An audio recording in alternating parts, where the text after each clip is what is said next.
Hello, I'm Amanda Walker, and welcome to Inside America, the show that brings you insight and analysis of the biggest issues facing the United States right now. In today's episode, the legal, economic, and political roller coaster that is Donald Trump's tariffs. I always say tariffs is the most beautiful word to me in the dictionary. The president insists this is the way to bring back US manufacturing, but the rest of the world is less enamored by an erratic and confusing rollout of his signature economic strategy. Courts have ruled that Trump's tariffs exceed his constitutional authority, leaving the president in a tricky spot, even with members of his own party. One person can make a mistake, and guess what? Tariffs are a terrible mistake. They don't work. They will lead to higher prices. They are a tax, and they have historically been bad for our economy. Coming up, we'll be asking who holds the cards in the biggest matchup of all, the US versus China.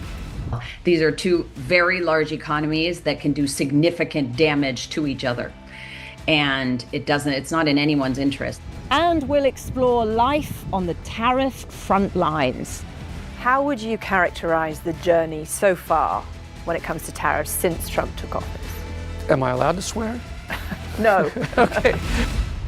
So the last few months have been a whirlwind of announcements, threats, and reversals. Auto tariffs have been front and center. So let's take a brief look at the ride they've been on in just the last few weeks. My fellow Americans, this is Liberation Day, waiting for a long time.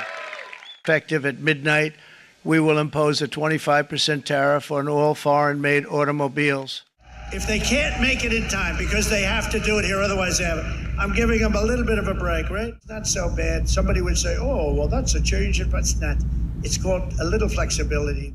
Well, I think this is, there is no tariff because what they'll do is they'll send their companies into the U.S. and build their plant. Mr. President, Wall Street analysts have coined a new term called the taco trade. They're saying Trump always chickens out on your tariff threats, and that's why markets are higher this week. What's your response to that? I kick out? Chicken out. Oh, isn't that nice? Chicken out. I've never heard that. But don't ever say what you said. That's a nasty question.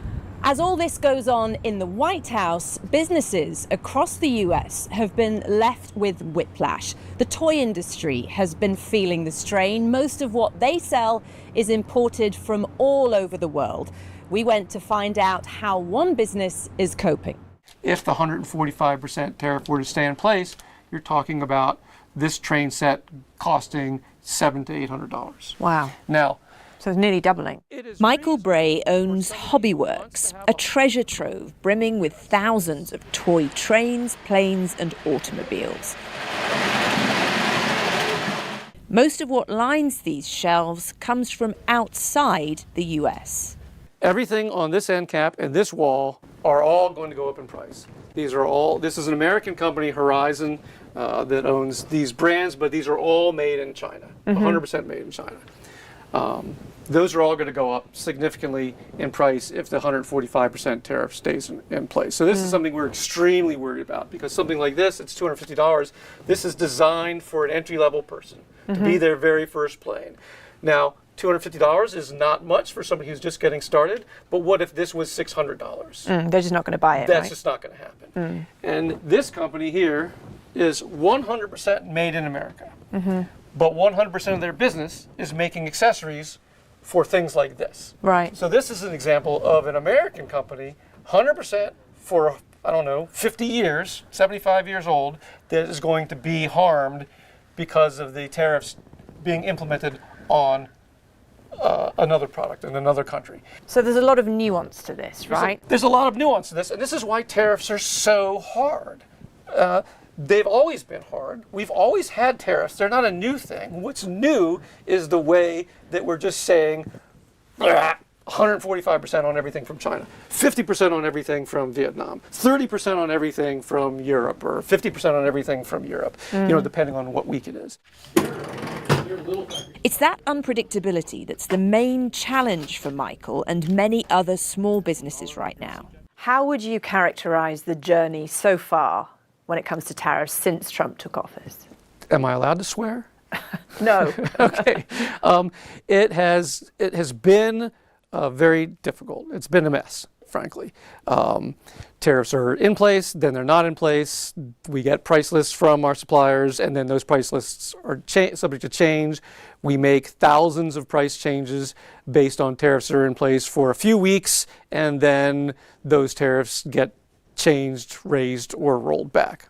So how much harder is it operating a business in this new tariff era? Well, it's extremely difficult. When you look at a Lego price list and you say, okay, I'm going to need 12 of this Star Wars Lego set at $159, right? Well, you'd be making a whole different decision if that set was $250. And so what's happening is we're being asked to make commitments well in advance without really knowing what the prices are going to be. And that could be a real problem come the fourth quarter. Right now, we haven't seen a lot of it because tariffs get put in place and rolled back and then put in place and rolled back again. But eventually, those, what's the saying? Those chickens are going to come home to roost. Since February, Michael and his staff have made 8,800 price changes because of tariffs. It's exhausting trying to keep up. So, Mike, we've had 10%, 30%, 50%, 145. How do you keep track of all of this? Well, we have spreadsheets that we get from our suppliers, some of them more sophisticated than others. Sometimes we're just getting emails, so we'll just get an email update that says this is going to happen, and then 2 weeks later we'll get an email that says never mind because they put tariffs on hold, and then we'll get another email that says, okay, that same email we sent you 2 weeks ago and said never mind, that's going to take effect in July instead of in May. That sounds stressful to me, and I'm not having to do it. So here's an example. So in addition to whether the price is going up and when the date of the first price increases, they're telling you all products that were shipped from China before the executive order was signed will enter the USA before March 7th. Those are exempt from the tariff. Current inventory and all products that arrive in the warehouse before the deadline will not be increased. Products arriving after March 7th will have a new selling prices, but only make a price change once the stock that came in before the March 7th date has run out. And this is one seller and you have 230? This is one seller, and this is a company that has less than 20 employees.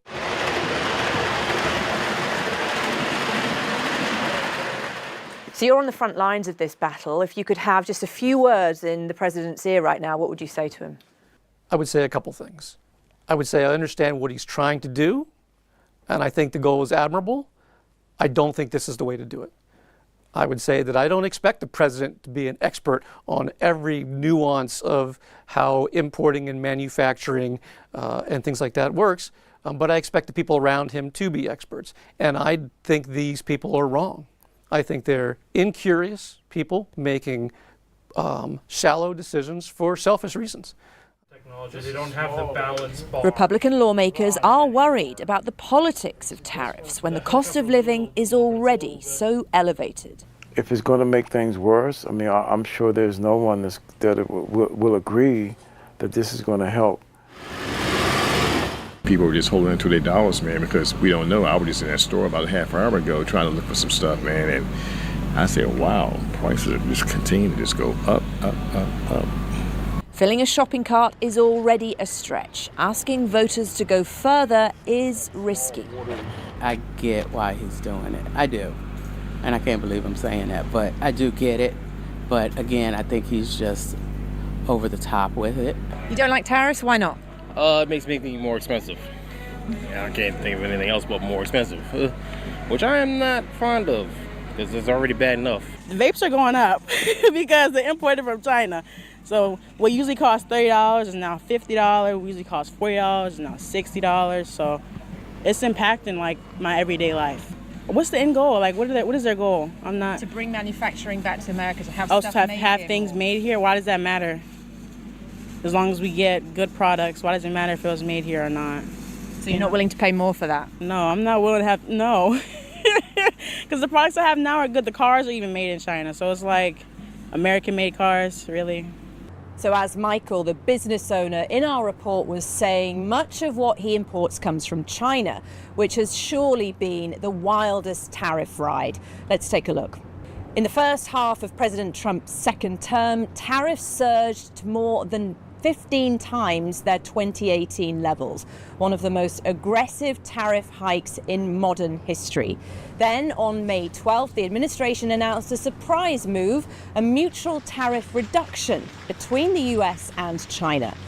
And now, in a further sign of de-escalation, both countries have agreed on a broader framework aimed at stabilizing the situation. The question now, will negotiations keep both leaders happy enough to avoid more chaos? Which does impact the whole world. The World Bank has already warned if tariffs ever surpass those previous peaks, the resulting slowdown could hit not just the US, but the global economy even harder. Anja Manuel is a former diplomat and advisor on foreign policy for the Aspen Strategy Group. She specializes in US-China relations. I asked her how she sees this new trade dynamic. Do you think the legal limbo here in the US, is that seen as a weakness on the US side? Is China looking to exploit that? And more broadly, what do you think that China's strategies are behind the scenes, beyond all the diplomatic talk? Yeah, I think the Chinese are pushing very hard to grow their own economy, understandably, as is the US, as is the rest of the world. Xi Jinping is a tough negotiator. The people he has working for him are tough, good negotiators. And I think for them, what's paramount is what the Chinese government always says. They need to grow their economy. They also need to get advanced technologies made in China 2025. They've been implementing that plan for the past 10 years. They're well on their way. And part of that are all of the high-tech exports that we just mentioned. And they have their own struggles, don't they? We talk a lot about the US economy and what's happening here, but the housing crash in China, they want to get these exports out. So they have their own problems to deal with. Can you remind us of what their own challenges are? Yeah, that's a really good point. And I think sometimes in the United States, we don't focus as much on what's happening inside China. The Chinese government still says that they're growing at 5% a year. I don't know any reputable international economist who believes that. The estimates range from 2 to 3, maybe they're eking out 4% growth, and that growth is uneven. You mentioned the crashing property sector. That's exactly right. On some high tech, I talked to some of the high tech folks that are in China. The AI is growing like crazy. They're doing an enormously good job. Some parts of consumer are still growing, but not very many. And if you are a Chinese person, especially one who's kind of in the middle of the age group, you're often taking care of parents, grandparents, and children, and there's not much of a social safety net. So China really needs to grow. And this trade conflict with the United States is very much impacting their ability to grow, to do so. You have all these former economic allies scrambling to get these deals you mentioned. How damaging could all of this be to put these established relationships in jeopardy like this? Yeah, I do worry about the negotiations with the Europeans, the EU in particular, because that's a particularly difficult one because, of course, the EU speaks for all of those European economies. I think you're likely to see framework trade agreements sooner with some of our Asian allies, with the Japanese, with the Koreans. Those negotiations are ongoing with the Indians. So I think you're going to see some framework agreements here being negotiated in short order. Europe worries me. And as someone who studies US-China relations, what I would hope would happen, would be the most optimistic, is that the US and our friends and allies can reach broad agreement on some of these thorny issues and then jointly go to China and others that many believe have been cheating in the international system and say, hey, here's how you're distorting international markets. Here's how you're exporting your overcapacity. It's harming all of us. So let's jointly agree on how to bring China back in to the good graces of the international trade system. Anja, is all this going to save US manufacturing? I worry it won't. I work with a lot of US manufacturers. I think the shock to the system of US manufacturing moving overseas was real. And there was not enough done to help the people who were really harmed, whose livelihoods were lost when those factories moved, whether through automation or because they moved to other countries that have lower labor costs.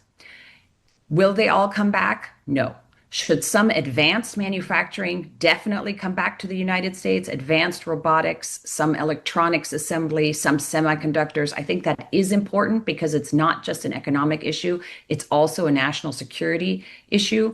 But will we really be manufacturing toys and clothes and things in the United States? I think it's very, very difficult to see that golden age of manufacturing returning here.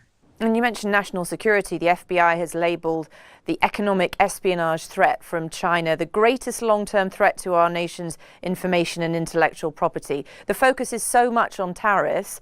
There are other big things to think about here. What would you say is the better strategy, or the strategy that should have more prominence right now than this constant hammer of tariffs, tariffs, tariffs? Yeah, I think that the US strategy towards China needs to be multidimensional and consistent.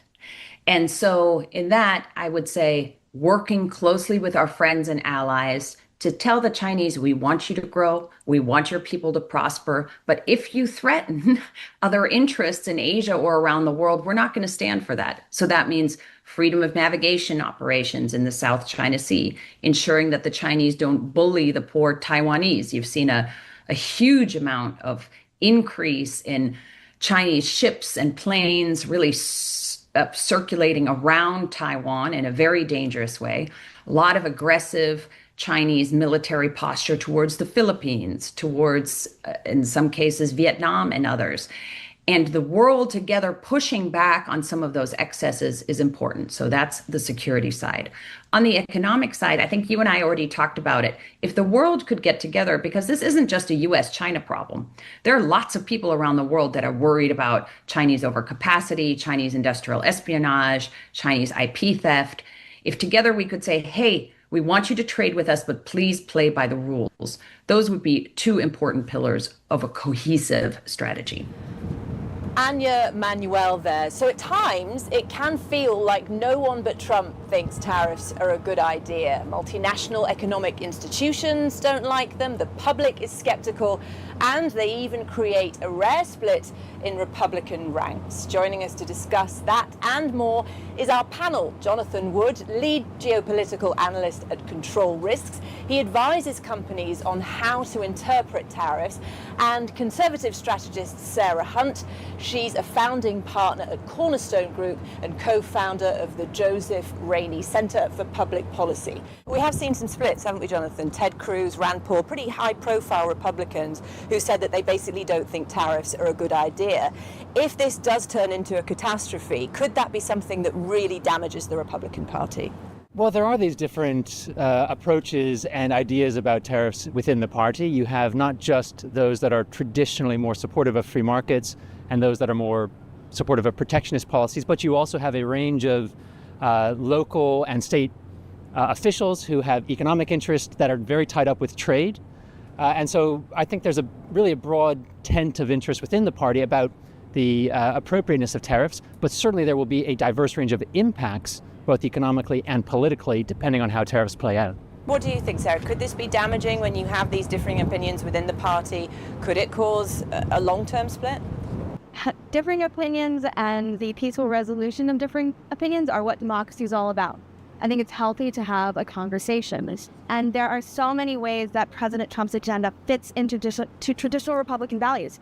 This isn't about trade. This is about national security. This is about the American working class and its economic future. COVID was a test for us in terms of how we might fare in a kinetic global war, and we failed. We don't manufacture things here that we fundamentally need, from medicine to ships. What the president is doing is truly tapping into some fundamental values in the party. There may be some economic pain that's temporary, but he is trying to transform the economy to protect our security and to secure a future for the working class. That's the big question, isn't it, Jonathan? Is this going to work? Because there's a lot of trade experts, tariff experts, who say this is not going to bring back manufacturing to the US. It simply isn't going to work. Well, there are different objectives that seem to be offered for the US's approach on trade policy. By some accounts, it's to generate revenue to offset tax cuts. By others, it's to incentivize investment in the U.S. and bring back manufacturing. By others, it's to reduce and maybe eliminate the U.S. bilateral trade deficit with all of its trade partners. These objectives are in tension. If we significantly increase tariffs and collect lots of tariffs revenue, we may disincentivize investment in the US. If we bring back a lot of manufacturing capacity, we won't need as much trade from abroad, so we'll collect less tariff revenue. So some of these objectives are certainly in tension. They can't all work simultaneously, but the general consensus among global economic forecasters in particular, the IMF, the World Bank, the UN, the World Trade Organization, is that these tariffs will have a slowing impact on global growth, on global trade, and probably an inflationary impact in the US itself. And what about the public? I mean, arguably this is risky. You know, we go out to people, we talk to them about tariffs, and a lot of people will say, in principle, I think it's a good idea. And then you say, so things are going to get more expensive, and they say, I'm okay with that, but there's a line. It's where people will potentially lose patience with this policy. And when you look at polls, 57% of Americans think Trump has gone too far in raising tariffs on imported goods. So is there a danger here, Sarah, that this could be a vote loser? I don't think so. First of all, the American people understand that to transform our economy, much like we did during the Reagan era, there may be some temporary pain. But the reality is we're not seeing an inflationary spiral out of tariffs. There was a recent study out of MIT that showed Trump's last round of China tariffs at 20% raised consumer prices less than 1%. And I think less than 1% is something most Americans are willing to pay for our national security and to create and protect good jobs for American workers here. And what about businesses who are struggling at the moment? I mean, we spoke to a business owner earlier in the show who it's not the price hikes per se yet, but it's the unpredictability that is proving really difficult to manage. Jonathan, what are you advising businesses in this pretty turbulent period? Well, that's exactly right. It's really more about what they call trade policy uncertainty.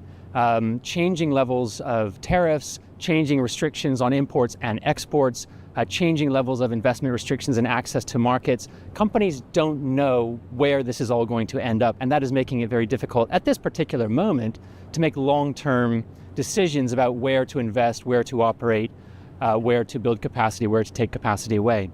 What we essentially advise companies is to do three things: understand, plan, and monitor. Understand where they have exposures to these types of dynamics, to individual trade relationships, where they have operations, where they have supply chain, where they have employees, where they have markets.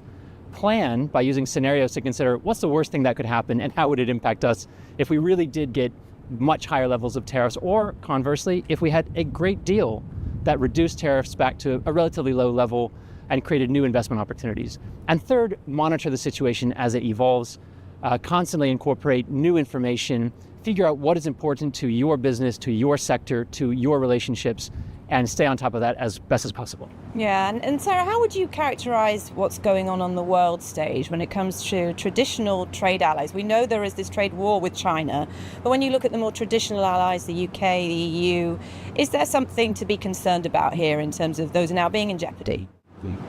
They're all coming to the negotiation table with this administration and with President Trump. They are working on trade deals. You're seeing the 90-day pause to allow for that negotiation. Remember, this president is about the art of the deal. He wants to see more investment in the United States. He also wants to see more parity. If tariffs are so bad, why do all of our trade allies have them on our products? Jonathan, is there a danger here of jeopardizing these alliances that have been in place for a long time now? There is a danger, and there's a stated danger from some of the U.S.'s biggest and most significant trade partners, especially China, the EU, and our partners in the North American trading region. These are countries that have either directly retaliated for U.S. measures or at least threatened to do so if these negotiations fail to produce a suitable deal. And so 90 days is a short amount of time to resolve what are some very complex and long-standing trade disputes between these countries.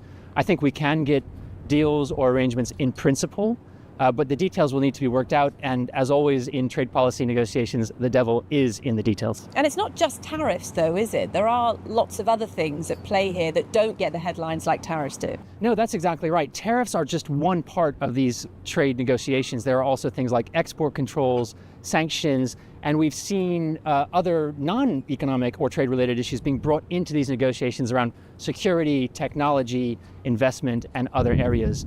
And so tariff negotiations are important, but they are just one part of a bigger complex.